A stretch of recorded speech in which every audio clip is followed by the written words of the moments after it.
Hello viewers, welcome back to history facts. August 22 అనగానే మీకు ఏం గుర్తొస్తుంది?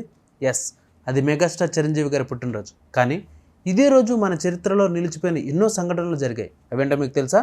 చూద్దాం. ముందుగా 1846 ప్రపంచ జానపద దినోత్సవం, అలాగే మద్రాసు దినోత్సవం కూడా. ఇక 1860 నిస్కో డిస్క్ను కనుగొన్న పాల్ గోటిలిబ్ నిస్కో యొక్క జననం. ఇక 1864 మొదటి జెనీవా సదస్సులో 12 దేశాలు కలిసి సంతకం చేసిన రోజు ఇది. ఇక 1869 నిజాం పరిపాలనలో పనిచేసిన పోలీస్ ఉన్నతాధికారి పింగళి వెంకట రామారెడ్డి గారు జన్మించిన రోజు. ఆయన 1953లో మరణించారు. 1922 మన మన్యం వీరుడు అల్లూరి సీతారామరాజు ద్వారా మన్యం విప్లవం ప్రారంభించబడింది ఈ రోజే. ఇక 1932 టెలివిజన్ ప్రసారాలను ప్రసారం చేయాలి అని మొదటి ప్రయోగాన్ని BBC నిర్వహించింది ఈ రోజునే. ఇక 1933 భారతీయ నృత్యకారుడు నటుడు గోపికృష్ణ జన్మించిన రోజు ఇది. ఈయన 1994లో మరణించారు. ఇక 2014 కన్నడ రచయిత UR అనంతమూర్తి మరణించిన రోజు. ఈయన 1932లో జన్మించారు.